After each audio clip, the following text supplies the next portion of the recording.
नाज़रीन, अछड़ो थर अदबी फोरम के सर ते सिंध जी सकाफ़त के उजागर करण लाइ चोटियारियों में अदबी और सकाफ़ती गॾिजाणी थी गुज़री, जंहिंमें अछड़ो थर अदबी फोरम सां लाॻापियल शाइरनि, अदीबनि और लेखकनि शिरकत कई। वेहक जा तफ़सील अली अकबर जुनेजे जी हिन रिपोर्ट में।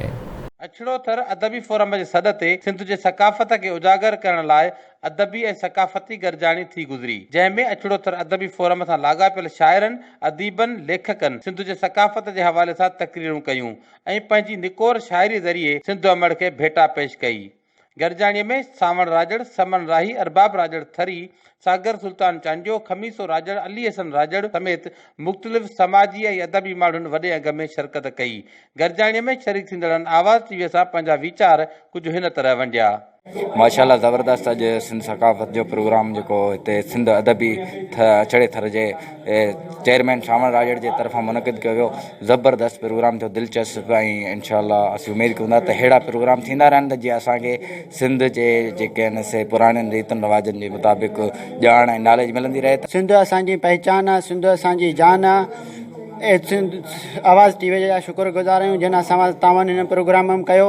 असीं बेहतर तरीक़े सां मल्हाईंदा रहंदासीं ऐं हर साल जीअं असीं हिन साल बि ही प्रोग्राम ऐं ज़ोर ऐं शोर सां कंदा रहंदा आहियूं ऐं कंदा रहंदासीं। अजरक ऐं पटको ज़रूरी आहे। छा आहे त पटके में असांखे ॿिया बि फ़ाइदा आहिनि।